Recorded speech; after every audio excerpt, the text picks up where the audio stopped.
Hi everyone, I am Tara. Welcome back to our podcast, Books and Beyond with Bound, Season 4. So on the podcast, as you know, Michelle and I speak to some of the finest writers in India to find out what makes them tick. So we are editors, we are podcasters, we are storytellers, and through Bound, we help you create stories and put them out into the world. Well, I'm so excited about the cohort of our writing mentees this season. So as you guys know, we have a special offer for our writing mentorship programs. And the cohort that we've got is amazing. They're from varied backgrounds like IT, screenwriting, accounting, and more. So we have a few slots left because, as I said, this is a very curated program. So for those of you who haven't managed to book your slots for the year yet, you don't want to miss your chance. Yes, so use the discount code BOUNDMENTEE2022 and get a 10% discount on our 3-month mentorship program. Do not forget to book it before March 1st. Yep, so book your slot for the year and don't mess up the discount code. It's BOUNDMENTEE2022 and the link is in our show notes. Today's episode is really special. It's an editor-writer special. That means it's a one-on-one with author Tanushree Podar, who's written The Girls in Green. And we decided to do that because I've edited the book. So we're going to get a lot more scoop into that. Anyway, so the book actually is about 4 girls who navigate the stringent world of the army. They have a lot of fun, they follow their dreams, they form these amazing friendships, and they learn so many new things about themselves as they go through really rigorous military training. You guys would not even believe the kinds of training our army has to go through. It's really, really cool. Tanushree is actually an army wife. But this book is very different because it's also being adapted into a web series, which is fantastic. It focuses, obviously takes from her crazy experiences. She's lived all over India and the remotest of parts. She's seen things you can't even imagine. There are some wild anecdotes in the episode. Look out for them.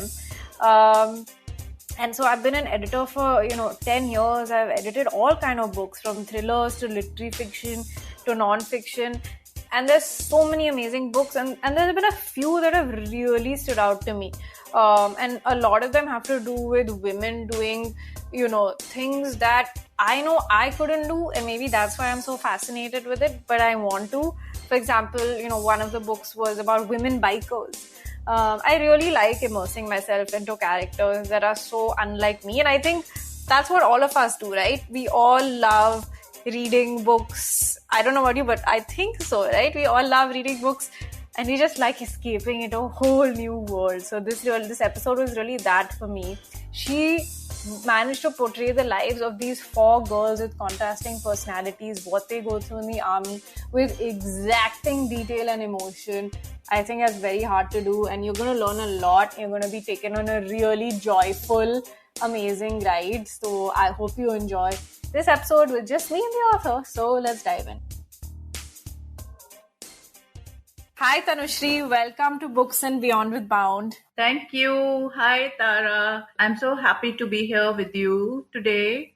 Thank you so much for giving us your time. And as you know, I edited your latest book, Girls in Green, which is about women officers training in the army. And I had so many questions when I was editing the book. And I'm so happy that you're here and, I get to ask all of them. I've been looking forward to having a chat with you ever since, I learned that you have been, doing the editing. So thank you. So the episode will have 4 sections and we'll start with the section about, army life. I really want to find out about, these young women who are training to be in the army. I learned so much about them when I was copy editing the book. And there was one question that just kept playing in my mind, like how does Tanushree know what these girls want, their desires, their hopes, their aspirations so deeply, from, these crazy exercises that they do to the lack of social life, inside their rooms, into their friendships. So I hope that we can find out more about how you have imagined so much about the inner lives of these women. Actually, as a writer, you have to blend the imagination along with the, realities. And that's exactly what I have done for this book. But having said that, let me tell you that I really went to OTA a couple of times, and I met a lot of cadets, both men and women, and I met their instructors. I went around the campus. I saw their living quarters, how their rooms were, and what kind of training they went through, the swimming pool and the theater and the canteen where I had a meal. And I met a whole lot of young would be and wannabe officers, and it was so exciting. It's a different world altogether inside the campus. It's very vibrant. There's a lot of energy around, and also one gets the entire sense about the discipline that these people have been imbibing into their lives, because army is mainly about discipline and a whole lot of rigorous physical activities. And you just can't imagine, these are the same youngsters who might be in another college, but here they are so disciplined, and they are like a different breed altogether. And the resolve, it's the it's a fascinating thing to watch, the kind of determination and the will to win, which is what I found most intriguing and interesting.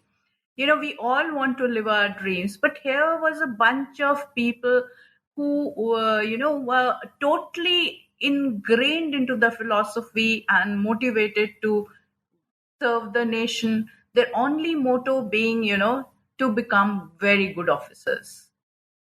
So when you speak to them, it unravels an entire new world, and it is really fascinating, Tara. I must tell you this, that the more I spoke to them, the more I learnt about them, the more I was impressed.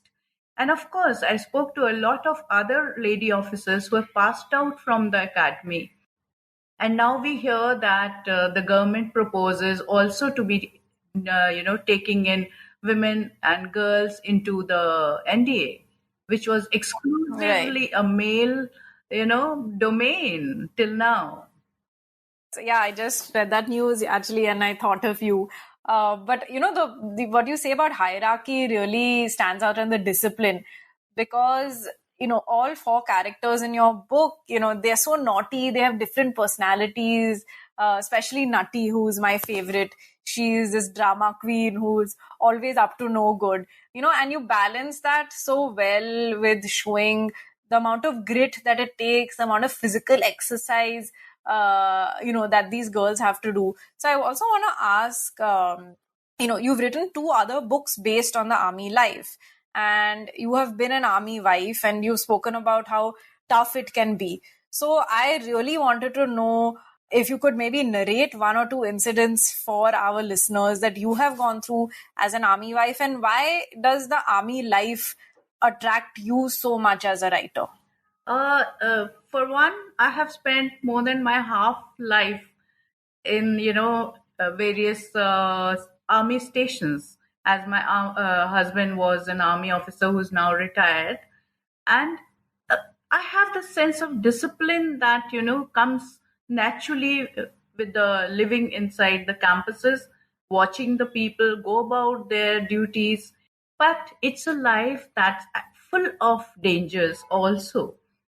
As an army wife, I've seen it at close quarters, and I really have so much, I really salute the people, because they are so well organized and disciplined that they can actually handle things at the drop of the hat. There is nothing like panic during emergencies, which we see in other fields. Here, it is also well controlled, and it comes only because of the hierarchy. The first thing that I think one learns is that respect the orders and the commands of your seniors. Because just imagine a war, a situation where things can go awry in 100 ways. Maybe, you have a nervous attack. Maybe you are fretting and you are scared as you face the enemy. Now, if you were to think so deeply, you would never go into a war. It's because they are honed and trained to, follow the orders without questioning, that they can actually perform what they're asked to do, which is a real great thing. And this hierarchy starts from the time they enter the academies, and they are trained, and it is ingrained repeatedly that this is what they are expected to do in their profession. As an army officer's wife, an army wife, I have faced very, very many trying situations. I know it's very common these days for, wives to be separated from their husbands in the course of their professions or their spouses' professions. But in the army, it's different to the extent that we are sometimes required to be staying in far off places which are not connected in any way to the town centers, or don't have the facilities that we see in any other metro or a city. Now, I have a very funny experience when we were posted in a very remote place in Assam. It was known as Hathigod. And the word Hathigod comes from the fact that there are so many Hathis there. And these are not the elephants that you see in zoos or circuses. These are an entire different breed. These are like mammoths. And we used to live in small hutments, actually, which are known as bashas.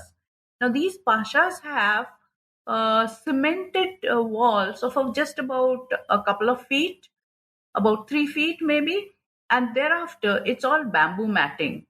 And on top, you have another basic, double layered roof, which again, is not the kind that we see in other cities or cemented or concrete or whatever. Now, these bashas are really scary because they are, it is said that an elephant could just brush past and it would fall down. And there was this time when I was staying there, and the entire lot of officers and soldiers had to travel to the forward areas, the borders rather, for an exercise which would stretch for 2 months, and the families were left alone behind, and we were very few. We were about just half a dozen families there, and we were surrounded by forested areas and tea gardens. And during the paddy season, we would have, herds of elephants coming into the nearby villages. And they would go on a rampage, literally coming in a procession kind of a thing, and knocking down walls and breaking into the granaries of the villagers, and creating mayhem everywhere. And now, one thing one must remember, that the power situation there is generally quite bad. And those days when I stayed, there was, such long period of outages every day that we mostly lived in the dark. And, imagine the situation when you have this trumpeting elephants going around. You're sitting in the dark with just about some emergency lights or something. And the villagers used to beat these their thalis with spoons to scare the elephants. So there was this din, racket, and we had a few vehicles, army trucks, in which the drivers were instructed to blow the horn and continuously keep blowing when the elephants arrive, and also keep the headlights on so that the glare would frighten the herds. Not that it did much, but it was so scary imagining that just one single mammoth could, knock down your house and you within it. So these are the kind of situations. It's crazy. It is unimaginable. These stories, I've never heard of these before. And I mean, it's all making so much sense to me that, you were able to incorporate all of this kind of, the grit, the kind of things that were needed to live this kind of life into the book. I mean, you can see it in the characters and all the situations they are in, and, especially what you said about them living far away from home, because we really feel for these girls they've come from small towns. Lakme has come from the Northeast, and they're living far away, and they just have each other. And that was a really lovely part of the book. I also noticed that a lot of them had a lot of difficulties as well. So Bijli's parents didn't know that she was in the army. Some of them were for poor families. But I liked the fact that in the book, it was not so much focused on those hardships as much as it was focused on, their ambition. So that was very interesting to me. Bijli, as you pointed out, belongs to Haryana, and she comes from a very conservative background.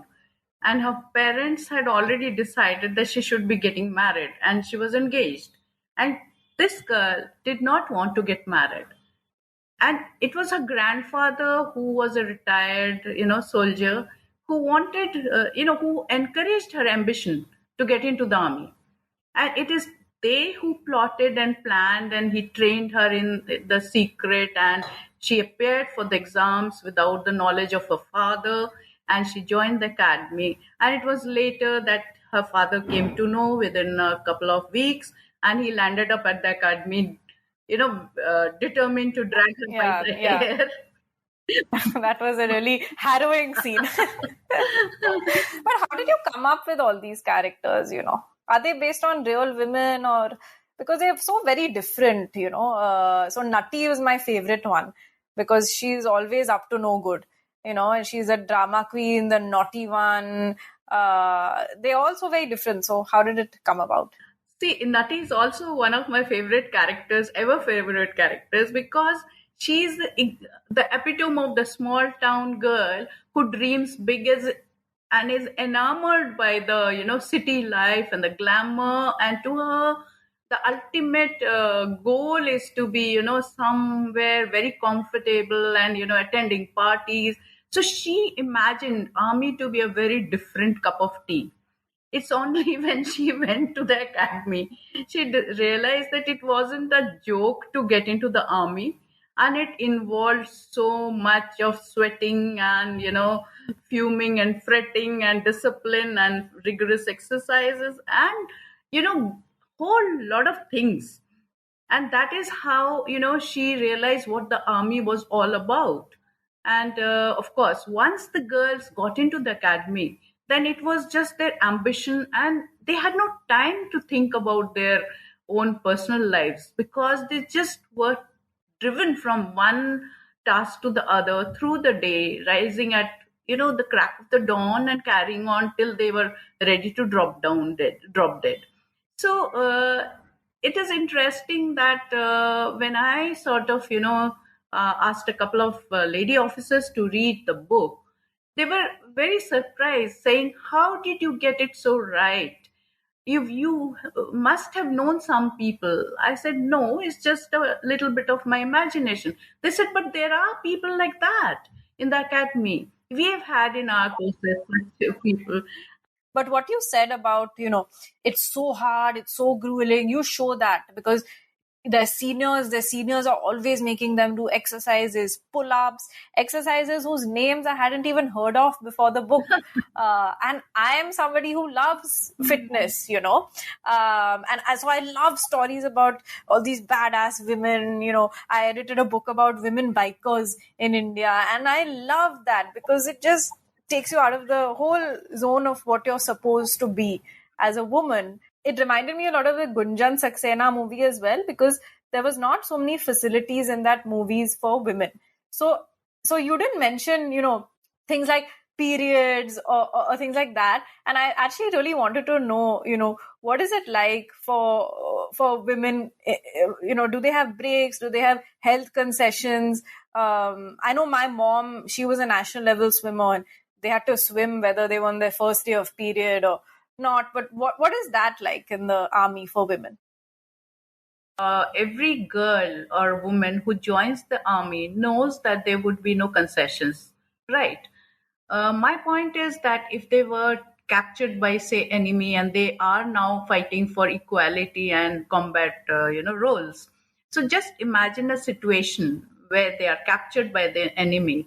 Would the enemy be merciful just because they are women, or would they make No. concessions that they are having, they're going through PMS or whatever? I don't think those things matter ultimately, because at the end of the day, you have chosen the profession and you have to do the right thing by it, or you have to quit, right? And once you get in, quitting is very difficult. It's a kind of emotional sort of a shock if you feel that you have chosen wrongly and you have come thus far and you just can't go ahead. Very few people are willing to accept that kind of defeat. The ones who are chosen because of their mental strength, emotional fortitude, right? They are not the ordinary women. They have come through a battery of tests that verify that they are fit to join such a rigorous profession that makes heavy demands on them, physically, mentally, emotionally. Now, when you get into some profession like that, I guess you're prepared to handle everything in it. There are cases when they have had medical problems and things like that, and they are helped to the best capacity.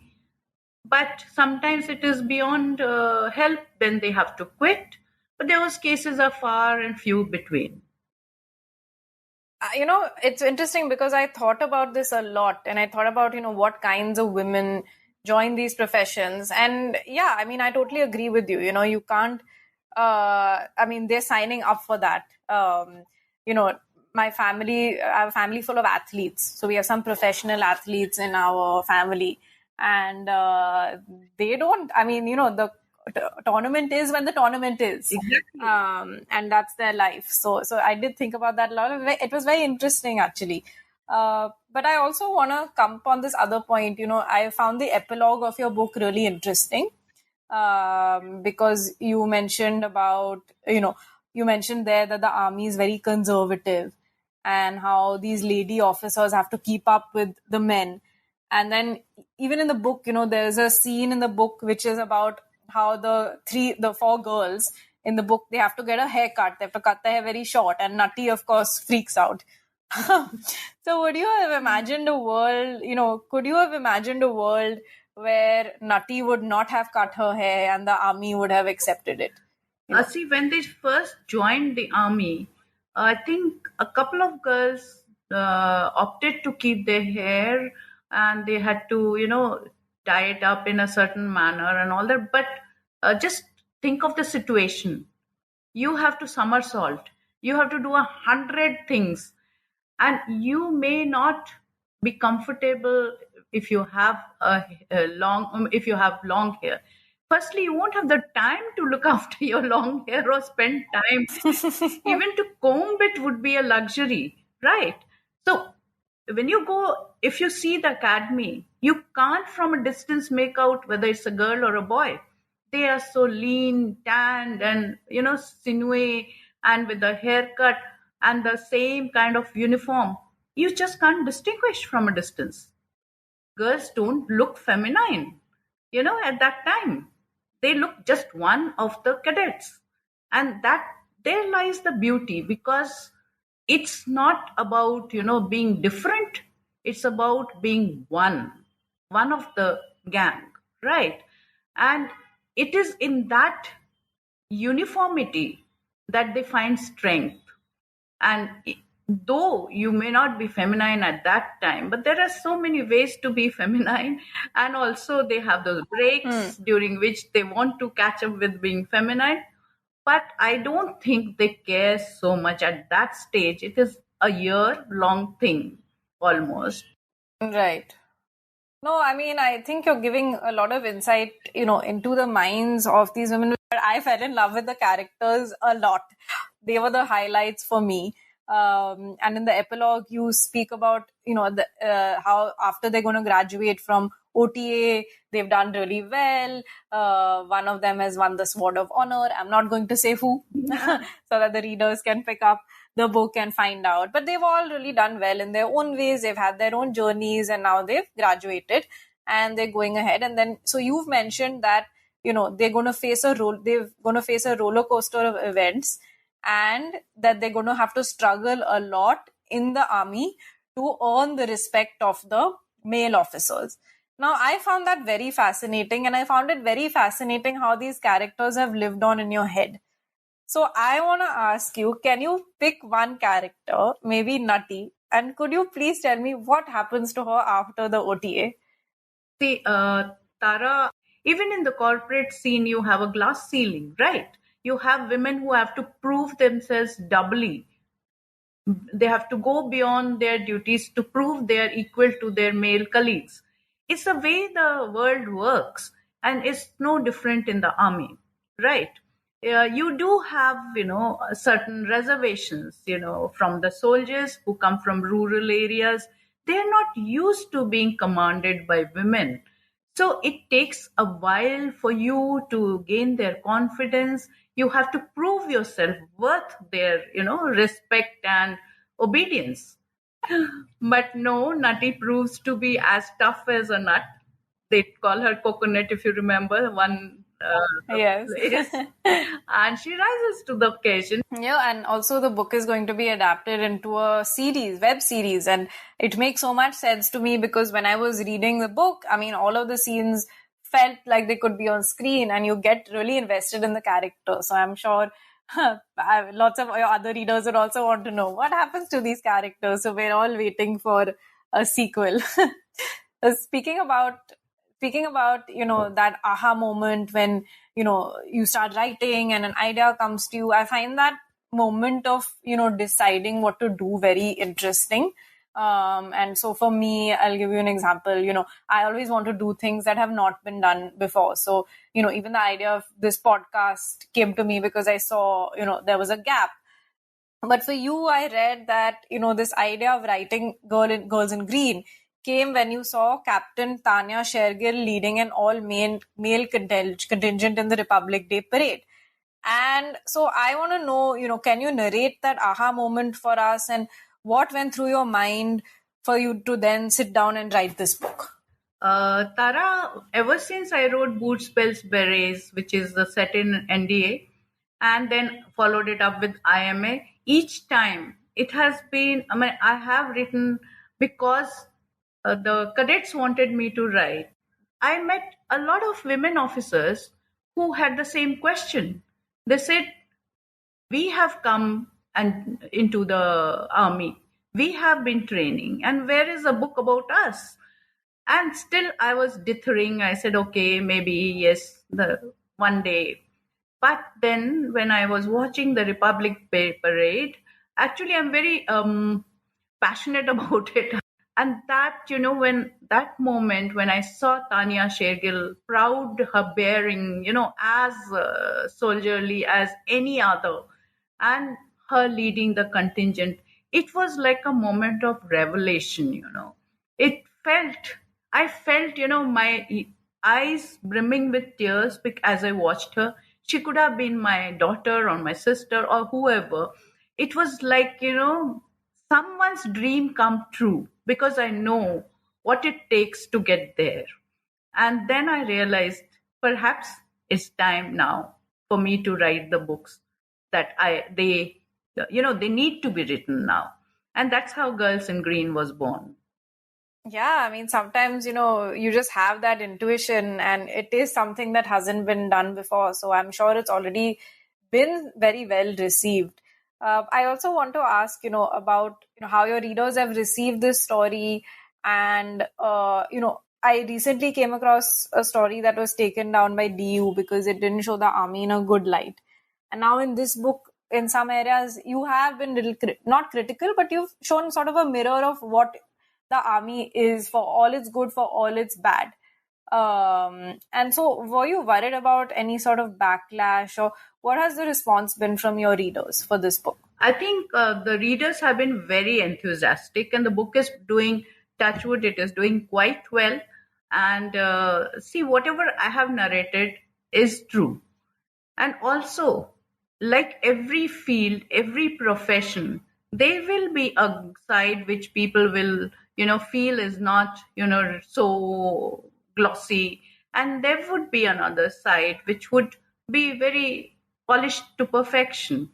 Now, the idea of a book is not to create an illusion, it is also to talk about the reality. You can't talk about a profession and gloss over the, little things that are, fundamentally or whatever, are not quite comfortable. Now, it is this discomfort you have to get over to bring the true picture. And till now, I have never faced any backlash. I have not heard anyone speak badly about the book. In fact, I don't think there is anything that uh, is, unpalatable. In fact, I think it's someone said that her army books are more than sort of any campaign undertaken by army. And it is so true, because after reading my books like Boots, Bells, and On the Double, a lot of youngsters have come and told me that they were motivated to join the army after reading my books. And they have come. Amazing. Yeah, I get so many That's messages amazing. Yeah. on the social media. And once I walked into a library, and here was this boy, young student, who was preparing to go through the examinations, who was going to take the that's combined services exam. And when he saw me and he got to know that I was a writer of Boots, Bells, he just came running to me and he says, "Ma'am, I have been reading this book. It's like my Bible. Please wait here. I'll go home, bring that book and get it signed by you." And he wanted selfies and he was so excited. He says, "Wait till I show this to my group of friends. They will be, amazed and jealous." So, the kind of feedback that you get, you realize that how much your book has affected the young minds. And that, I think, is a great thing. No, that's so true. It's so amazing to see, ideas come into action, and then, that having an impact. We do a lot of writing classes as well. And so, a lot of students from those writing classes have gone on to write books and do so many interesting things. So it's an unparalleled feeling. And thank you so much for sharing this story, because it was a very heartwarming story. And I like that it's a realistic picture, so it was very interesting because you had a corporate career. You've been an army wife, and you don't only write about the army. You write in many different genres, including historical fiction. And you didn't formally learn writing, but you're so prolific. So what was it like for you to figure out, to make that transition to writing and for different genres? Like you mentioned, that every new thing is a challenge. For me, writing the same thing over and over again would be unimaginable, because I think I'm quite an independent spirit and I like challenges. So each time I step into an unfamiliar zone, it provides me the challenge that I seek. Now, I have written detective novels, as you know, crime novels. I have written kind of, sci-fi. It's a cli-fi rather, which talks about climate change, but in a thriller form. And then I've written these historicals, as you pointed out, apart from the military genre. And each time it has been a very big challenge to bring out the right picture, to be able to, write in order to, catch the reader's imagination. It's not just about writing. It's about, adopting an entirely different process and a voice, so that it blends with the story. I relate to that, because every time you want to do something new, you feel both scared, but then that is the fun of it. I want to move on to the next section. So a lot of our listeners really love when, the authors that we invite talk about the books that they love, because most of our listeners are obviously readers. So I want to ask you, which books did you read while writing this book? maybe just as research or just, as a distraction or inspiration? I generally avoid reading the same genre just before writing because I do not want to be influenced by it. At the same time, I am a voracious reader. I love to read, and each day it's like my day is divided into two slots. The morning is for my writing up to the lunchtime, and thereafter it is my own time, which ends with every evening is, me time with reading. So post dinner, I'm always reading, and I'm never without a book or a Kindle book. Philippa Gregory is one of my favorites in historicals. Then I love P.G. Woodhouse. Whenever I am sort of depressed on blue or feeling low, all I have to do is just read a PGW book, and I sort of perk up. Agatha Yeah. Christie and Dorothy Sayers, and those people are my crime genre favorites. Yeah, I think it's so important to read widely. People always ask me, because I've edited, different genres, of books, be it crime or literary fiction. So they're like, oh, how do you like manage all of that? And the only answer is that just read, whatever is interesting in every genre. And I like, that you said that you have that me time, because my me time is in the mornings. I think we all need to carve out a space just for reading, because those of us who work in books, it can get very confusing, or because you're writing, the whole day, and I'm reading and writing the whole day. So it gets very confusing to differentiate. So I like the fact that, that me time is very important. So I do the things that I love. I have time for yoga. I have time for my evening walks. And these are like my sacred hours, like I say. I don't let things interfere with them. And I try to keep them very much personal kind of me time. And I think everyone needs Right. that. I actually just read a book. It's very interesting. It was about how basically the body affects the mind.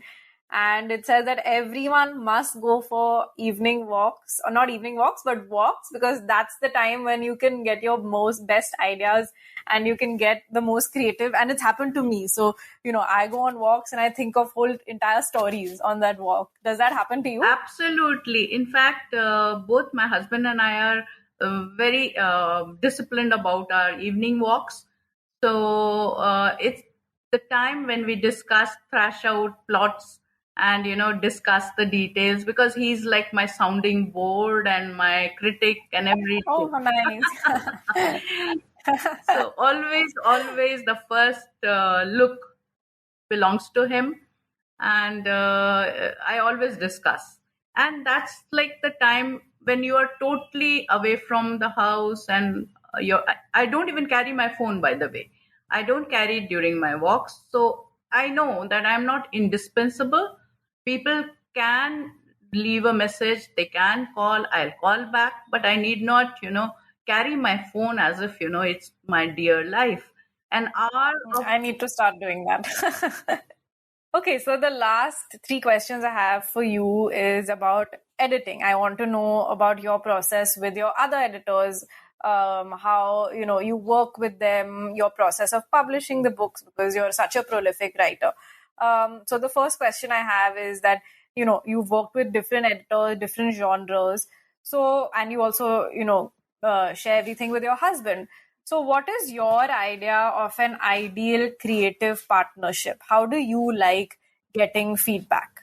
See, I believe in the maxim that the more eyes are focused on one thing, the more faults you'll find. And that is why I, depend a lot on the editor, my husband, and anyone else who reads the book, because I can skip and I may skip certain typos or grammatical mistakes or whatever. But another pair of eyes are always useful. And an editor is so important to the entire process of writing, because the honing and everything comes as you go along. For me, the first draft is very, very rough. I call it the story in place. That's it. It's just my story in place. And thereafter, I start, adding, fleshing out, and, adding more meaningful dialogues and the descriptions and things like that. And then by the end of the third editing or the fourth editing, I'm roughly there. And thereafter it is just the question of polishing it continuously. And one thing I've realized, that there is no end to it. It's endless. Each time you go through a manuscript, you'll find there is scope for betterment. Every time you look at a sentence, you find that there are umpteen number of ways that you can do the same thing. In fact, so many times when I read a book which has already been published, I keep thinking, oh my God, I should have written it this way. It would have been far better. So that kind of thing never ends for a writer, I think. And, but you got to stop somewhere. Like my husband says that there is no end to decking up a bride. You can keep loading her with more jewelry, more makeup till she gets into the, marriage venue. So it's like that with the book also. You can continuously hone it, polish it, and bedeck it. I love that. I love that analogy about the bride. Yeah, I mean, there's so many things that I've learned as an editor, and people don't realize that it's very different skill sets. So as you said, the first draft is a story draft, and that's where you have to do a developmental edit, which is like a plot edit, character edit. And that's so different, and it's a completely different skill set actually from a copy edit. So you have to really wear different hats also when you're in the editing process, because in a development edit, you're taking, apart pieces of the story and putting it back. But in a copy edit, you're going line by line, and, I read out every line of the book and see if it's, sounding correct, if it needs to be changed. So it's very different process. And it does take a long time. It's painstaking. It's very painstaking, I think.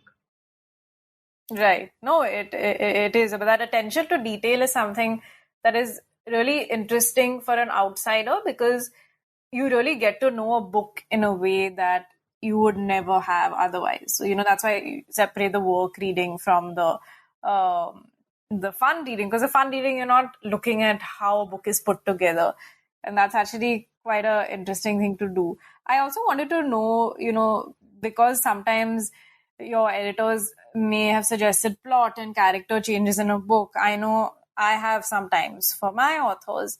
So what happens if your editor and you disagree on a plot or a character change? What is the conversation like between you two? It always has to be for the betterment of the book, right? The target of doing the entire exercise, whether it's the editor or the author, is that the book should be good. And towards that, I am willing to accept all kinds of, suggestions. But there are some specific pieces which sometimes I get stuck on, and I do, try to explain why I have written it that way. And but then ultimately, it is, if you discuss and then you go through the suggestions and you implement some of it, and some of it you can convince or change a bit, and it works better for the book, I'm fine with that. One has to be open to ideas. The entire thing about being a creative person is being open to ideas and suggestions. The moment you close your mind to those, I think you can't, improve upon your writing. I love that you said that. I love that. I have this philosophy as well, that the best ideas win, and for that, sometimes you have to kill your ego. So sometimes it's hard, but it's so important, because ultimately we're working towards creating the best thing, as you said. So yeah, thank you for that. And the last question I want to ask is that you love writing commercial fiction. All your books seem to be, more into commercial fiction. So, is that a conscious decision? And how is it for you? You can say it is a conscious decision, because I feel that my story should reach as many people as possible. I would love to have everyone read it. So I have no, false pretenses or ego problems with that. or being called a commercial writer. Because at the end of the day, if your book reaches more people, inspires more people, and satisfies more readers, I think that's the ultimate reward. I could write a literary fiction, but what if I fail? What if I am not able to, make it up to that level where people appreciate it? I would fall between two stools, right? Neither I would appeal to the common reader who prefers simple and uncomplicated language, nor would I appeal to the, highbrow section which thinks literary fiction is better than commercial fiction. So it wouldn't work for me. So I think I have taken that call, and I'm likely to stick with it. I love reading all kinds of books, whether it's literary, non-fiction, crime, commercial fiction. So I don't really have a hierarchy, and it's amazing that you also don't. I think that's very important.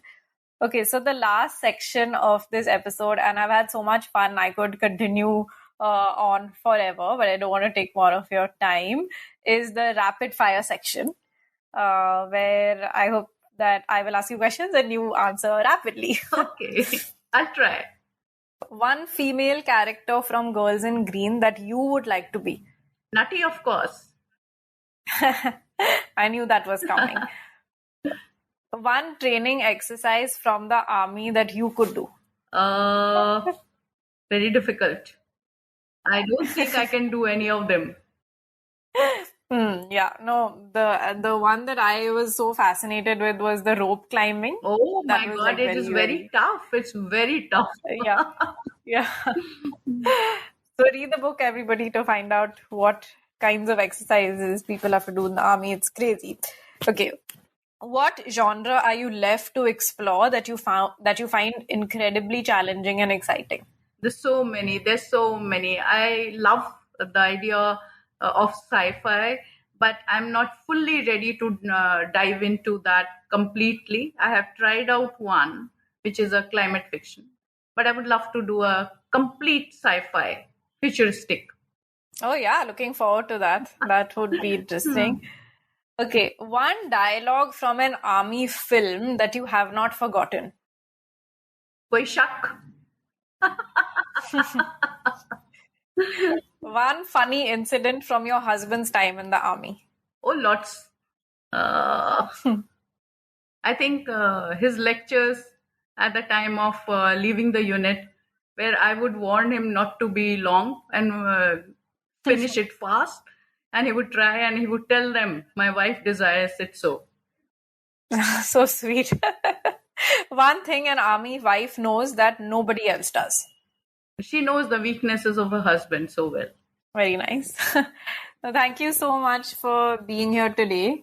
I learned so much from you, and you did satisfy a lot of my curiosity about the book. And I, for one, really want to see what happens to these 4 girls. I fell in love with them, and I'm sure all of your readers and the people who watch the show on the series will as well.